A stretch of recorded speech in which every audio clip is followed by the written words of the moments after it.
नमस्कार विद्यार्थी मित्रांनो, इयत्ता 10वी गणित भाग 1 पहिले प्रकरण 2 चलातील रेषीय समीकरणे या प्रकरणामध्ये सराव संच 1.2 मध्ये आपला काही उदाहरणं आहेत. त्या 1.2 मधील उदाहरण आपण या ठिकाणी आज पाहणार आहोत.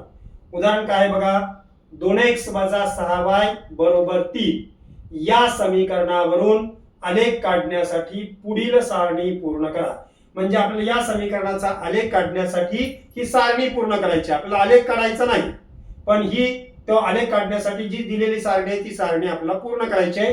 हे उदाहरण जे आहे ते आपला बोर्डाच्या परीक्षेला 2 मार्काला विचारतात. सारणी आपल्याला पूर्ण करायची आहे. सारणी काय दिली बघा, x आणि y आणि तिसऱ्या कॉलम मध्ये x स्वल्पराम y. म्हणजे आपल्याला काही ठिकाणी x च्या किमती दिल्यात, काही ठिकाणी y च्या किमती दिलेल्या आहेत. जिथं आपल्याला x ची किंमत दिली आहे तिथं y ची किंमत काढायची आहे, जिथं y ची किंमत दिली आहे तिथं आपल्याला x ची किंमत काढायची आहे. आणि शेवटी आपल्याला x आणि y चे सहगुणक याच्यात आपल्याला x आणि y च्या किमती या तिसऱ्या कॉलम मध्ये मांडायच्या आहेत.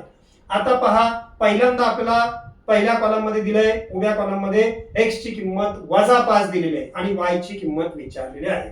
म्हणून आपण पहिलं सोडवू. या ठिकाणी x बरोबर -5, x ची किंमत आपल्याला -5 दिलेली आहे आणि आपल्याला समीकरण आहे 2x - 6y = 3. या समीकरणामध्ये ती किंमत ठेवायची आहे आणि y ची किंमत काढायची आहे. समीकरण काय दिलंय बघा, 2x - 6y = 3. आता याच्यामध्ये आपल्याला x ची किंमत दिलेली आहे, x च्या ठिकाणी ठेवायची म्हणजे आपल्याला y ची किंमत मिळेल. म्हणून 2 गुणिले x ची किंमत आहे -5. x ची किंमत -5 आहे, ती कंसात का मांडली आपल्याला तर वजा चिन्ह आहे म्हणून. पुढे आपलं समीकरण आहे -6y आहे तसंच बरोबर 3. आता पहिल्यांदा आपल्याला 2 आणि -5 यांचा गुणाकार करायचा आहे. 2 चं चिन्ह अधिक आहे, 5 चं चिन्ह वजा आहे. भिन्न चिन्हांचा गुणाकार नेहमी ऋण होतो, म्हणून या ठिकाणी चिन्ह येईल -2 आणि 5 चा गुणाकार 2 × 5 = 10 -6y आहे तसंच बरोबर 3. आता आपला या समीकरणामध्ये y हे चल राहिले त्याची किंमत काढायची आहे. मग 6y जे आहे डावीकडे आहे -10 - 6y. असं डाव्या बाजूला 2 पद आहेत, उजव्या बाजूला 3 पद आहेत. म्हणजे यातलं पहिल्यांदा आपला 6y च्या अगोदरचं जे पद आहे -10 त्याची बाजू बदलायची आहे. मग -10 आहे ते डावीकडून उजवीकडे गेलं की वजाचं चिन्ह अधिक होईल. म्हणून -6y आहे तसंच बरोबर 3 + 10. म्हणून -6y आहे तसंच बरोबर 3 आणि 10 दोघांचं चिन्ह अधिक आहे, त्यांची बेरीज होईल 10 आणि 3 = 13. पण आपल्याला या ठिकाणी किंमत काढायची आहे y ची. y च्या बाजूला -6 आहे, म्हणून आपल्याला 6 आणि y च्या मध्ये गुणाकाराची क्रिया आहे ते त्या बाजूला गेलं की वजा होईल. म्हणून आपण इथं बाजू बदलू त्याची. म्हणून डावीकडे राहिलं y बरोबर उजवीकडे 13 भागिले -6 गुणिलेचं भागिले होईल आणि ते वजा चिन्ह. आता वरचं चिन्ह अधिक आहे, खालचं चिन्ह वजा आहे. भिन्न चिन्हांचा भागाकार सुद्धा नेहमी ऋण असतो, पण 6 ने 13 ला पूर्ण भाग जात नाही, म्हणून आपण ती किंमत आहे तशीच मांडायची. y बरोबर -13/6. आपल्याला इथं विद्यार्थी मित्रांनो y ची किंमत मिळाली -13/6. केव्हा, जेव्हा x ची किंमत -5 असताना y ची किंमत मिळाली आपल्याला -13/6. या कॉलम मध्ये आपल्याला भरायची आहे. आणि मग तिसऱ्या कॉलम मध्ये आपला कंसामध्ये पहिली x ची किंमत मिळाली -5 आणि दुसरी y ची किंमत मिळाली -13/6. कंस पूर्ण. आता आपल्याला दुसऱ्या कॉलम मध्ये बघा, दुसऱ्या कॉलम मध्ये आपल्याला x ची किंमत विचारले, y ची किंमत दिलेली आहे. y ची किंमत काय दिली आहे आपल्याला तर 0 दिलेली आहे.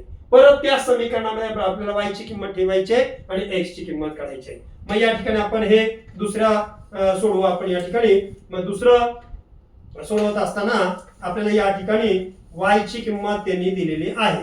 काय दिलंय विद्यार्थी मित्रांनो, y ची किंमत तर y ची किंमत दिलेली आहे 0. म्हणून आपल्याला या ठिकाणी ती y ची किंमत या ठिकाणी मांडायची आहे. दुसऱ्यामध्ये दुसरं y बरोबर 0 आणि मग समीकरण आहे 2x - 6y = 13.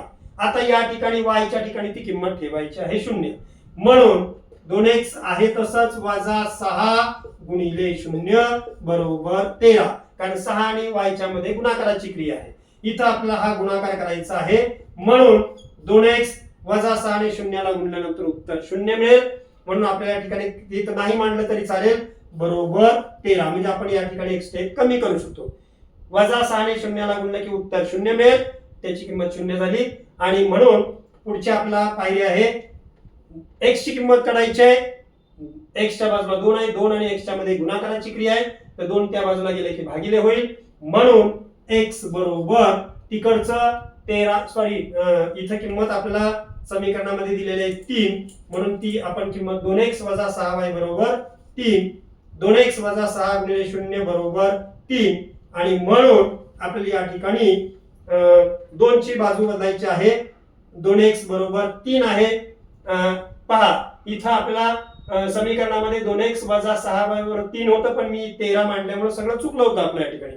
परंतु ते करेक्ट करायचं आपण. 13 च्या ऐवजी 3 आहे, इथं 3 इथं 3. आता आपण 2 आणि x च्या मध्ये गुणाकाराची क्रिया आहे, 2 तिकडे गेल्यानंतर भागिले होईल, म्हणून x बरोबर 3 भागिले 2. इथं आपल्याला 3 ला 2 ने भाग जात नाही, पूर्ण भाग जातोय पण पूर्ण भाग जात नाही. दशांश स्थळात उत्तर येते, आपल्याला दशांश स्थळात उत्तर काढायची गरज नाही. x ची किंमत मिळाली आपल्याला 3/2. मग आपण या कॉलम मध्ये लिहू 3/2 x ची किंमत मिळाली. आणि नंतरच्या खालच्या कॉलम मध्ये आपल्याला x ची किंमत मिळालेली आहे 3/2 स्वल्पविराम 0 कंस पूर्ण. अशा प्रकारे आपण हे समीकरणामधील सारणी आपण या ठिकाणी पूर्ण केलेली आहे. धन्यवाद.